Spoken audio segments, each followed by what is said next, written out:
Deus seja louvado por sua presença nessa semana de oração que estamos começando. Seja bem-vindo para uma semana de bênçãos, principalmente através da palavra de Deus. Nós chamamos essa semana de oração, primeiro Deus em minha casa. Por esse título você já aprende duas coisas. É uma semana que você deveria viver um tempo a mais em oração, buscar mais a Deus, dedicar mais tempo para estar na presença de Deus. Então, para iniciar essa semana, vamos fazer um trato. Será que você poderia combinar com Deus alguns horários que você vai estar buscando a Ele durante o dia? Tudo que você vai ouvir essa semana na palavra depende de quanto você vai permitir que a palavra fale ao seu coração. Então, faça um plano essa semana de buscar a Deus de maneira mais intensa, passar mais tempo com Ele em oração. Durante toda a semana, nós vamos estudar histórias bíblicas de pessoas que tiveram sua vida transformada pela presença de Deus em sua vida.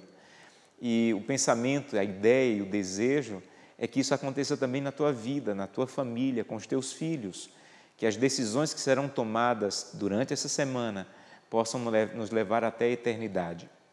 Hoje nós vamos começar com uma história, uma das minhas preferidas na Bíblia. É a história de uma jovem órfã chamada Esther. E eu quero convidá-la a abrir a Bíblia no livro de Esther, capítulo 4. Vamos abrir? Esther, capítulo 4. Nós vamos ler a partir do verso 7. Antes de lermos, eu quero convidá-la a fechar os olhos para fazermos uma oração. Vamos orar?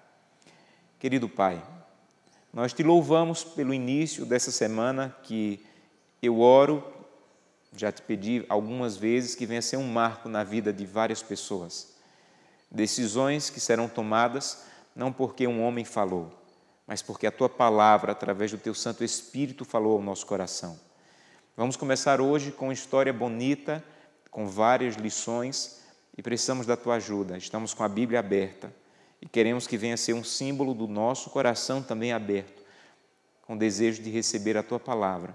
Fala conosco, é o que te pedimos em nome de Jesus. Amém. Esther, capítulo 4, a partir do verso 7, diz assim: Mordecai fez saber a Esther tudo quanto lhe tinha sucedido, como também a quantia certa de prata que Hamã prometera pagar aos tesouros do rei pelo aniquilamento dos judeus. Também lhe deu o decreto escrito para destruir o povo de Deus. E fez saber a Esther, a fim de que ela fosse ter com o rei e lhe suplicasse misericórdia e em sua presença pedisse pelo povo dela. Verso 9. Tornou, pois, Hataque e fez saber a Esther a palavra de Mordecai. Então respondeu Esther a Hataque e mandou que ele voltasse a Mordecai, dizendo: Todos os povos do rei e o povo das províncias do rei sabem que para qualquer homem ou mulher que, sem ser chamado, entrar no pátio interior para avistar-se com o rei, não há senão uma sentença, que é a de morte, salvo se o rei estender para ele o cetro de ouro para que viva. Mas eu, nestes 30 dias, não fui chamada para a presença do rei. Então Hataque voltou a Mordecai com as palavras de Esther. Então Mordecai mandou que voltasse respondendo a Esther: Esther, não imagines que por estares na casa do rei, só tu escaparás dentre todos os judeus. Porque se de todo te calares agora, de outra parte se levantará para os judeus socorro e livramento. Mas tu e a casa de teu pai perecereis. E quem sabe, se não foi para um momento como este que Deus te elevou à rainha. Então disse Esther que voltassem e respondessem a Mordecai: Vai, ajunta todos os judeus que se acham em Susã, jejuem por mim, não comam nem bebam, por 3 dias, nem de noite, nem de dia. Eu e as minhas servas também jejuaremos, depois irei ter com o rei, ainda que seja contra a lei. E se perecer, pereci, ou se morrer, morri. Essa é uma história conhecida, muito querida, de uma jovem órfã que havia sido criada por seu primo chamado Mordecai, um homem de Deus, mas que nesse momento viviam em um país de um rei muito temperamental. Não sei se você lembra, mas no começo do livro, o rei se desentendeu com a rainha e disse que não queria mais aquela rainha. E quando começou a sentir falta de uma rainha, alguém propôs um concurso de beleza para chamar as meninas mais bonitas do reino para virem e serem escolhidas como a nova rainha. E nesse momento, ela, que foi criada com todo carinho, com todo cuidado por Mordecai, participou desse concurso de beleza. E eu imagino, me permitam imaginar, mas eu imagino Mordecai pensando: Senhor, protege minha filha. O palácio é um lugar tão ímpio, é um lugar tão mau. Olha o que aconteceu à última rainha. Senhor, não permite que ela venha a ser escolhida. E, para a surpresa de todos, eu acho que inclusive de Mordecai, Esther foi escolhida. Foi levada para o palácio, e o que nós lemos no texto de hoje é um momento em que um decreto saiu para que todos os judeus, o povo de Deus, fossem destruídos. Gente, eu imagino que quando Mordecai pegou aquele decreto, ele entendeu tudo. Todos os judeus ficaram com medo da morte, menos Mordecai. Quando ele pegou o decreto, ele pensou: agora eu entendi tudo. Agora eu entendi por que Esther se tornou rainha. Agora eu entendi por que Deus deu o reino para ela. E rapidamente chamou um homem chamado Hataque e disse: olha, leva esse decreto para Esther e diga que agora eu entendi por que ela é rainha. Então, que ela se levante e dê o máximo pela causa de Deus e defenda o povo de Deus. Hataque foi a Esther, avisou para ela o recado de Mordecai. E qual foi a resposta de Esther? Algumas pessoas dizem que Esther respondeu assim: vão jejuar por mim. Mas não foi isso que ela disse. Se você observar bem o texto bíblico, no texto bíblico o que ela diz é: eu não vou dar o melhor pela causa de Deus. É muito perigoso. Para dar o melhor pela causa de Deus, nesse momento, eu tenho que falar com o rei. E se eu for falar com o rei sem que ele me chame, ele pode me matar. E faz 30 dias que ele não me chama. Então, a resposta inicial de Esther foi: eu não vou. Eu posso continuar sendo uma boa rainha, eu posso continuar dando um bom testemunho, mas dar o melhor pela causa de Deus nesse momento é muito perigoso. Hataque levou de volta a resposta para Mordecai, e Mordecai mandou uma resposta de volta para Esther, dizendo: Esther, você não vai? Fica tranquila. A causa é de Deus, e Deus vai cuidar da sua causa. Mas entende bem, Esther, se você não for, você e a família do seu pai vão perecer. E aí Esther recobrou o ânimo e disse: eu entendi, eu vou dar o melhor pela causa de Deus, mesmo que eu tenha que morrer. E se morrer dando o melhor pela causa de Deus, foi uma morte que valeu a pena. Quais são as lições que essa história quer nos ensinar? Veja bem, apesar de o livro de Esther estar numa parte histórica da Bíblia, o livro de Esther é profecia pura, do começo ao fim. Tudo o que aconteceu no livro de Esther, o grande conflito e o livro do Apocalipse dizem que vai acontecer com o povo de Deus nos últimos dias. Uma perseguição, um decreto, uma data para matar os fiéis, o livramento milagroso e inesperado. Mas sabe qual é a ênfase de Esther? Não é na perseguição, não é na data do decreto, e sim na fidelidade de Esther e Mordecai. Em outras palavras, o que esse livro quer te ensinar e o que vamos estudar durante toda essa semana é que se você for fiel, você pode ficar tranquilo, porque quando o fim chegar, você estará pronto. Mordecai tenta ensinar algumas lições para Esther. A primeira lição que ele ensinou para ela, e hoje, através da palavra, pode nos ensinar, é que chegou o tempo de darmos o melhor e entregarmos tudo pela causa de Deus. Sabem, biblicamente, não há um versículo que diga que você deve entregar uma parte do que você tem para a causa de Deus. Biblicamente, de Gênesis a Apocalipse, Deus quer tudo. Entenda isso. Deus quer tudo. Olha para a Bíblia. Um dia Deus disse a Abraão: você já me entregou as ovelhas, os camelos, os bois, os servos, o dinheiro. Agora eu quero o teu filho, teu único filho, aquele a quem amas. O que você acha que Deus estava pedindo a Abraão? Deus estava pedindo tudo a Abraão. Lembram da história de um jovem rico que chegou para Jesus e perguntou: o que é que eu faço para receber a vida eterna? E depois de uma conversa, Jesus disse a ele: vai e vende quanto? Você lembra? Vai e vende tudo. E ele foi embora triste. Sabe o que é mais interessante nessa história? É que Jesus não chamou o jovem rico e disse assim: olha, volta, devolve só o dízimo e a oferta já está bom. Você sabe por que Jesus não pediu o dízimo e a oferta do jovem rico? porque o dízimo e a oferta ele já devolvia. Ele era um jovem judeu que fazia tudo o que a lei mandava. E os judeus tinham o costume de devolver até 33% do que ganhavam. Deus não queria o dízimo e a oferta daquele jovem. Sabe o que Deus queria daquele jovem? Tudo.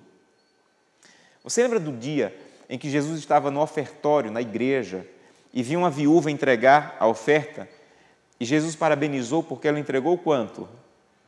Tudo. Entenda uma coisa, Deus quer tudo. Se você aprendeu que Deus te dá domingo, segunda, terça, quarta, quinta e sexta para fazer o que você quer, e Deus só quer o sábado, você aprendeu errado.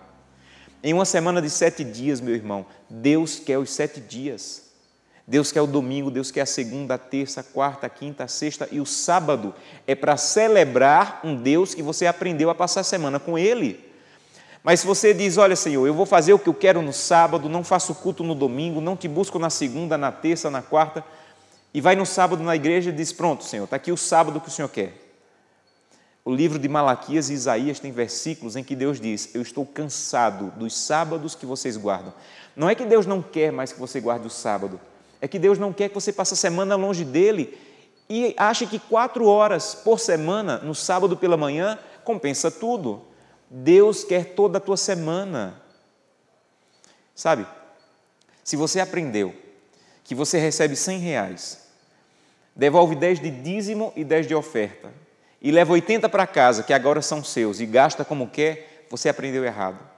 Não há um versículo na Bíblia em que Deus diz que quer apenas o dízimo. Deus quer tudo. Sabe o que é o dízimo e a oferta? É para você não esquecer que tudo pertence a Deus. Mas se você devolve o dízimo e volta para casa e diz, Senhor, agora eu vou gastar o que eu quero, como eu quero, você não entendeu o que é dízimo e oferta. É por isso que tem tanta gente comprando o que não precisa e pagando o que não pode. Porque ainda não entendeu que Deus quer tudo. Entenda, Deus quer todas as páginas na internet que você acessa. Deus quer todas as músicas que você tem no teu celular. Deus quer todas as séries que você assiste. Deus quer tudo. E enquanto você não entregar tudo, na verdade você não está entregando nada. Em seu coração você deveria estar se fazendo uma pergunta agora. Você deveria estar perguntando, pastor, eu entendi, Deus quer tudo. Mas por favor me ajuda, o que eu faço para entregar tudo? Como eu faço para entregar tudo? Sabe qual é a resposta? Para entregar tudo você tem que entender 2 coisas. Primeiro, você tem que entender quem te deu. Essa é a parte mais fácil. Se eu perguntar, irmã, quem te deu esse carro? Você vai dizer assim, pastor, foi Deus quem me deu. Tem gente que coloca até o adesivo, né? Foi Deus quem me deu. Quem te deu esse emprego? Pastor, isso aqui foi um presente de Deus. Quem te deu essa casa? Isso aqui foi uma dádiva de Deus. Sabe, entender que foi Deus quem deu é o primeiro passo. É importante, mas não é tudo. Para você entregar tudo para Deus, você tem que entender para que Deus te deu. É isso que Mordecai tenta ensinar para Esther. Mordecai diz a Esther, Esther, deixa eu te dizer para que Deus te deu o reino. Não foi por causa do penteado de rainha, não foi por causa do palácio de rainha. Deus te deu o que você tem para usar na causa dele. Você entende por que Deus deu o que você tem? Para usar na causa dele. O emprego que você tem, a formação que você tem, os recursos que você tem, não são seus, pertencem a Deus, para usar na causa dele. É Satanás que nos faz pensar que o que nós fazemos ali uma vez por semana no sábado, ou devolver um pedaço do valor em dízimo, é tudo que Deus quer. E aí ele nos conduz em uma vida vazia. Me deixa contar isso com uma ilustração. Um dia, um homem estava dentro de uma cisterna, cavando cisternas. O trabalho dele era esse, cavar cisternas. E um amigo veio para a beira da cisterna e perguntou lá de cima, e olhou para baixo, viu um amigo trabalhando e perguntou, amigo, o que é que você está fazendo aí? E ele olhou para cima e disse assim, eu estou trabalhando, meu trabalho é cavar buracos. E o amigo de cima perguntou, e para que você trabalha? E o de baixo respondeu, eu trabalho para ganhar dinheiro. E o de cima perguntou, e para que você quer dinheiro? E ele, já meio irritado, disse assim, eu quero dinheiro para comprar comida. E o de cima perguntou, e para que você quer comida? E ele respondeu lá dentro do buraco, eu quero comida para ficar forte. E ele fez a última pergunta, e para que você quer ficar forte? E ele disse assim, eu quero ficar forte para cavar buraco. Você entende? Qual é a vida de hoje? Não parece com isso? Acordar para trabalhar, para ganhar, para pagar a dívida antiga, para fazer dívida nova, para acordar, para trabalhar, para ganhar, para gastar. Isso é uma vida de cavar buracos. E Deus quer dar um propósito para a tua vida, e só tem uma maneira de dar um propósito para a tua vida. É que o que você tem e o que você é sejam usados para a causa de Deus. Um dia, Madre Teresa estava dando uma palestra para empresários e ela disse assim, olha, vocês têm que entregar muito para a causa de Deus, a causa de Deus precisa dos recursos de vocês. E o empresário disse assim, Madre Teresa, eu entendi o que a senhora está dizendo, mas por favor me ajude, eu sou um homem com muitas riquezas, até quanto eu devo doar para a causa de Deus? Sabe o que Madre Teresa respondeu? Sabiamente ela disse, doe até doer, doe até doer. E de tanto doar, um dia vai parar de doer e você vai começar a doar por amor. Eu quero convidá-lo nesse sermão a dizer, Senhor, eu estou doando as sobras. Eu estou doando as sobras do meu tempo, as sobras do meu recurso, a sobra dos meus dons. E eu quero entregar tudo, porque minha vida só vai ter sentido quando eu entregar tudo ao Senhor. Ainda há uma outra lição nesse texto. Você lembra que quando Esther disse que não ia, Mordecai falou duas coisas para ela. Primeiro, você não vai? Fica tranquila, a causa é de Deus. Em outras palavras, ele estava dizendo, com você ou sem você, Esther, a causa vai vencer, porque a causa pertence a Deus. Entende uma coisa, meu irmão? Entende uma coisa? Deus precisa de você, mas Deus não depende de você. Com você ou sem você, a causa vai vencer. Então, a questão não é quanto a causa precisa do pastor Josanã. Sabe qual é a grande questão? Quanto o pastor Josanã precisa da causa. Algumas pessoas que dizem assim, os jovens são o futuro da igreja. E eu vi um dia um pastor dizendo, eu não concordo com essa frase. E eu concordei com ele. Não é que os jovens são o futuro da igreja, é que a igreja é o futuro dos jovens. Querido jovem, você está me assistindo, você quer ter futuro? Se envolva com a causa de Deus, porque a causa de Deus vai dar futuro, sentido e propósito à tua vida. Sabe, uma terceira coisa você precisa entender nessa história. Mordecai disse assim, Esther, você não vai? Deus vai dar um jeito, porque a causa é dele. Mas entende uma coisa, você e a casa do seu pai vão perecer. Há uma coisa curiosa aqui, porque Mordecai lançou uma maldição, mas se incluiu na maldição. Ele poderia dizer assim, Esther, se você não for, você vai se dar mal. Mas quando ele disse assim, você e a casa do seu pai, ele estava se incluindo, porque ele fazia parte da casa do pai de Esther. Mordecai quer te ensinar uma coisa hoje. Se você não der o melhor pela causa de Deus, a tua família vai sofrer consequências. Sabem? É inevitável que alguém tenha te procurado e dito assim, irmão, olha, irmã, a comissão da igreja se reuniu e nós queríamos que você assumisse tal função na igreja. Você disse assim, não, esse ano eu não quero nada, não quero me envolver com nada. Quando você disse, eu não quero me envolver com nada na causa de Deus, você estava dando um recado para os seus filhos. Os seus filhos pensaram assim, para a causa de Deus, meu pai e minha mãe não têm tempo, mas para a causa própria, eles trabalham tanto que não dormem em casa, não param em casa. Sabe, quando você não dá o melhor pela causa, a sua família sofre as consequências. É isso que Mordecai está dizendo. Por outro lado, quando você dá o melhor pela causa, você vai ser uma bênção para a vida da tua família. Eu tenho 2 filhos e eu não sei o que eles vão ser. São pequenos. E eu não penso muito nisso, se pastor, se professor, se médico, se advogado, mas uma coisa eu sei, eu quero dar tanto da minha vida pela causa de Deus, que os meus filhos sintam desejo de se doar mais pela causa do que o que eu estou fazendo. Eu não vou deixar herança para os meus filhos, mas uma herança eu estou deixando para os meus filhos. Eu estou dizendo para os meus filhos, façam mais pela causa de Deus do que o pai de vocês está fazendo. Eu quero convidá-lo a deixar essa herança para os seus filhos. Eu quero convidá-lo a fazer com que o seu envolvimento com a causa de Deus seja tão forte, tão profundo, que os seus filhos se doem mais pela causa do que você tem se doado. Há um último ponto nessa história, e eu concluo o sermão com esse último ponto. Quando Esté entendeu tudo isso, ela disse: vão jejuar por mim, eu vou dar o melhor pela causa de Deus, e se morrer, morri por uma causa que vale a pena morrer por ela. Você já tem uma causa que vale a pena morrer por ela? Eu quero lhe apresentar uma: a cruz do Calvário. Nenhuma causa nessa terra, nenhuma empresa, nenhum comércio, nenhuma faculdade, nenhum doutorado, nada é uma causa nobre para se dar a vida por ela como a cruz do Calvário. Algumas histórias que eu vivi me fizeram entender isso e estão me estimulando a dar o melhor da minha juventude, o melhor da minha capacidade pela causa de Deus. Eu quero compartilhar uma dessas histórias com vocês. Há um tempo atrás eu fui convidado para fazer uma semana de oração em uma cidade, e na primeira noite era uma semana em que as pessoas iriam tomar decisões pelo batismo, e a primeira noite eu fiz um apelo para quem estava decidido a tomar a decisão pelo batismo. E várias pessoas levantaram e eu chamei o ancião da igreja e perguntei por cada pessoa, eu queria saber quem era para depois visitar.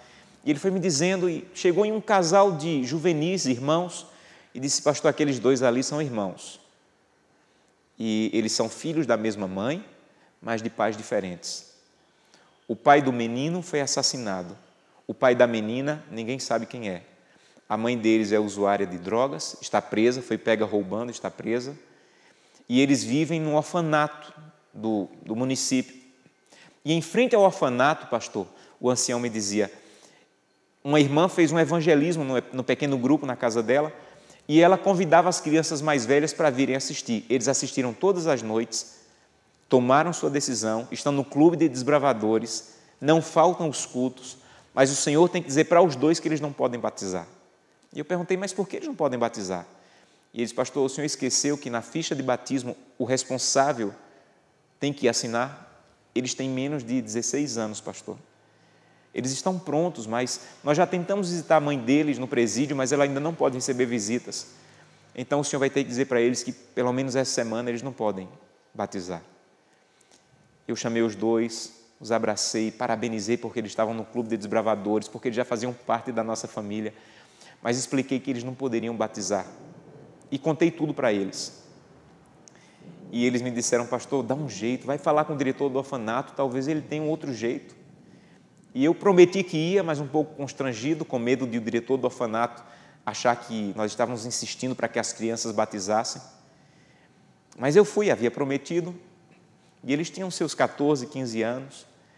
E quando eu cheguei lá, expliquei toda a situação para o diretor do orfanato, e ele me disse assim, pastor, a justiça já tomou a guarda dos meninos, da mãe. Se alguém é responsável por esses meninos, somos nós aqui do orfanato. E pastor, eu vou lhe dizer uma coisa, eu assino qualquer coisa para eles permanecerem na igreja. E eu perguntei por quê. E ele disse, pastor, antes de conhecer essa igreja, o Lucas, o nome do menino, já fugiu daqui 12 vezes. Mas eu não sei o que vocês fazem na igreja. Depois que ele está indo para essa igreja, nunca mais ele fugiu do orfanato. Pastor, o pessoal da sua igreja fez uma escala e toda sexta-feira alguém da igreja vem, pega os dois e leva para dar um final de semana digno, porque o pior momento no orfanato é o final de semana. E dá um final de semana digno para os dois.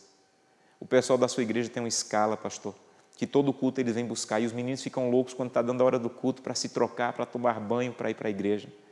Pastor, alguma coisa aconteceu no coração desses meninos, e eu não sei explicar, mas foi depois que eles estão indo para a igreja. E no final da semana, com a ficha devidamente preenchida, eu entrei no tanque e batizei.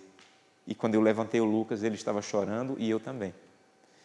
E dentro daquele tanque, eu disse a Deus, eu quero morrer fazendo isso.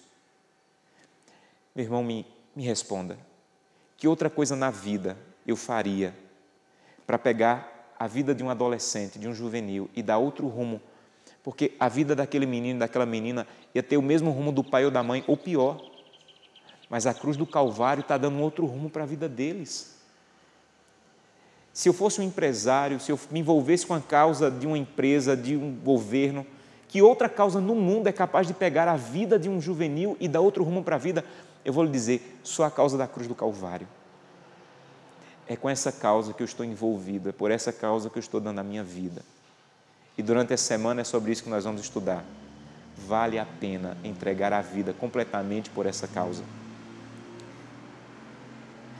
Sabem, eu digo à minha esposa que se Jesus não voltar por esses dias e der tempo eu ficar velhinho, eu quero que quando as pessoas forem me visitar, elas abram o inário e cantem uma música do inário que diz assim: sim, eu amo a mensagem da cruz, até morrer eu a vou proclamar.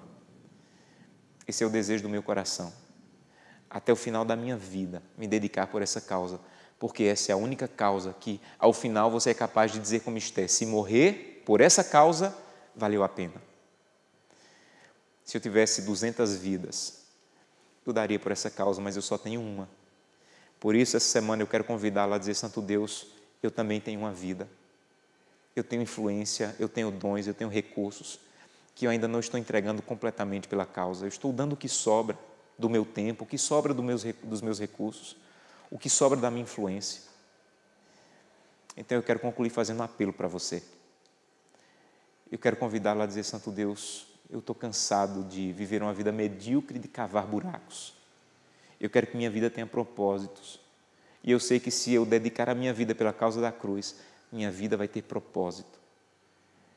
E eu quero me unir ao pastor Josanã, que eu quero dar o melhor da minha juventude, o melhor da minha vida adulta, o melhor da minha vida idosa, o melhor da minha vida de criança, todos.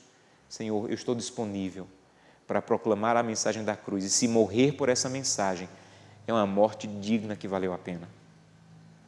Eu quero convidá-lo nesse momento. Não vou pedir que você se coloque em pé, que você levante a mão. Eu vou fazer isso em outros momentos durante a semana, mas hoje eu quero pedir que você feche os seus olhos e tome o que para mim vai ser a decisão mais importante da semana, de dizer: Santo Deus, eu estou disponível para entregar tudo por tua causa e ter a dignidade de dizer como Esther: se morrer por essa causa, morri bem. Esse é o seu desejo, então curve a sua cabeça, feche os seus olhos e vamos falar com Deus. Querido Pai, que o que eu não consegui falar com minhas palavras nesse sermão, que o Teu Santo Espírito complete. A tecnologia está nos distanciando nesse momento, estamos assistindo de algum dispositivo, mas o Espírito Santo está nos unindo. A Tua palavra não conhece distância. E eu te peço que o Teu Santo Espírito, que está falando aqui agora, esteja falando com todos que estão ouvindo e que possamos de maneira muito clara e poderosa estar tomando a decisão de dizer: Santo Deus, eu quero entregar tudo como nunca fiz. Eu sempre dei a sobra do meu tempo, da minha influência, dos meus recursos, mas hoje eu estou tomando a decisão. Eu quero entregar tudo por uma causa que vale a pena até morrer por ela. Mas muito obrigado, porque até esse momento o Senhor não está nos pedindo para morrer por ela, mas para viver por ela. Então nos dá a honra e a capacidade de viver por essa causa, até o último dia, quando a trombeta soar. É o que te pedimos em nome de Jesus. Amém. Eu não sei o quanto Deus falou com você através dessa mensagem, mas é apenas o começo da nossa semana. Então faça planos de estar durante toda a semana participando da semana de oração e permitindo que Deus venha ser primeiro em sua vida e em sua casa. Que Deus te abençoe.